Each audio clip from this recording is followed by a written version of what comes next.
Hello and welcome back. Alright, so today we're going to be looking at extracting a PDF in Java using the Apache Tika library. We're going to use version 1.26. So we're actually going to go to the Tika website, download the jar, and I've already actually done that and imported the dependencies into a program here.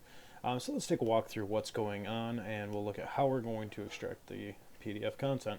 Alright, so we've created a package called extractors. This file is going to be PDF extractor. And we're going to start with our file handling. So this is just standard Java file handling. And for your awareness, we're using Java 11 for this. So we're going to go ahead and take a look at data types for returning metadata. So there is a metadata object in the library, but so that we don't have to import the package into every file, we're going to go ahead and just make it into a regular map, which is common to the Java util libraries. So we're going to use that.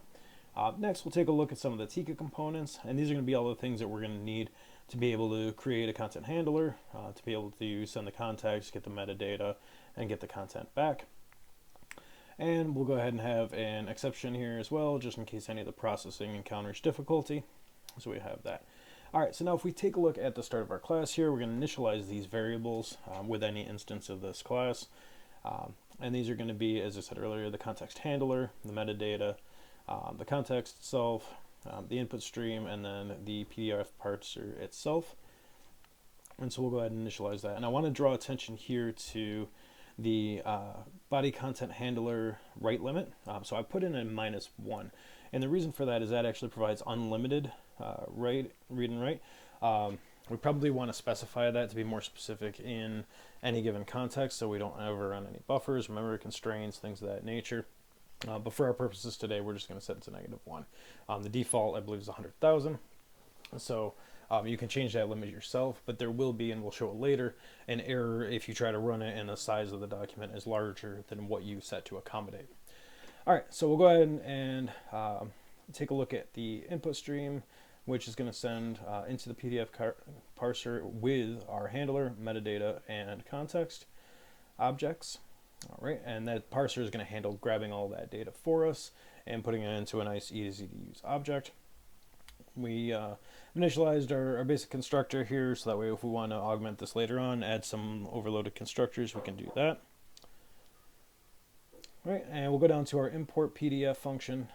So basically what we written here is a function to take as input the file path, and then it's going to invoke that parser with the given file path, return the content and metadata as appropriate. And then we have a couple of different types of exceptions that can be thrown here. For the sake of this video, those haven't been fully defined, so we can expand on that a little bit later. Next, I created a couple of helper functions in here just for later implementations. So get document text and get metadata, and so those are pretty straightforward.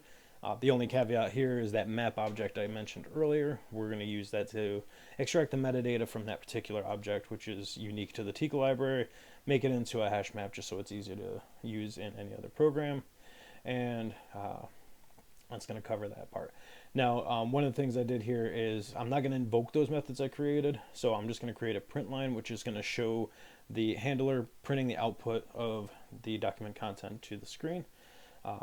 And that's just, again, for testing purposes. In practice, we'll take that out and we'll use the get content method. So we've got a main method here. We're going to use that to invoke our PDF extractor. We called our extractor bill for fun. So we're going to do a try catch clause because it does potentially throw an exception. And we'll try to import the PDF with that given file path. It's just a PDF I downloaded off the internet. It's not pertinent. All right, so we'll go ahead and run the program, see what we get out here.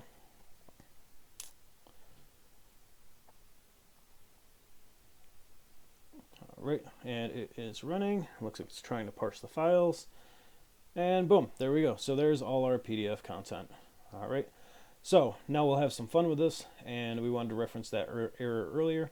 So we're going to switch back over to our PDF extractor, and we're going to change that -1 value.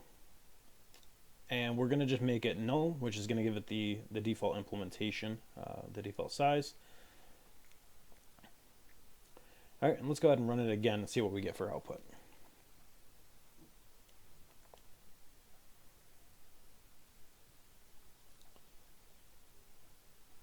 All right, we are rerunning.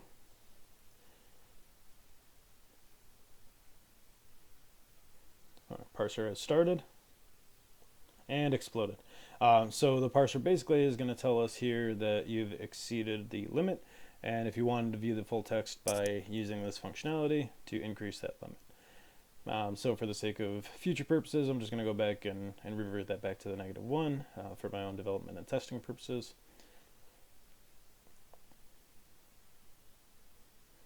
There we go. And we'll save that off. We're going to close out of here. And we have extracted a PDF document using the Tika 1.26 library using Java. And thank you for checking it out, and welcome to come back and check for new content.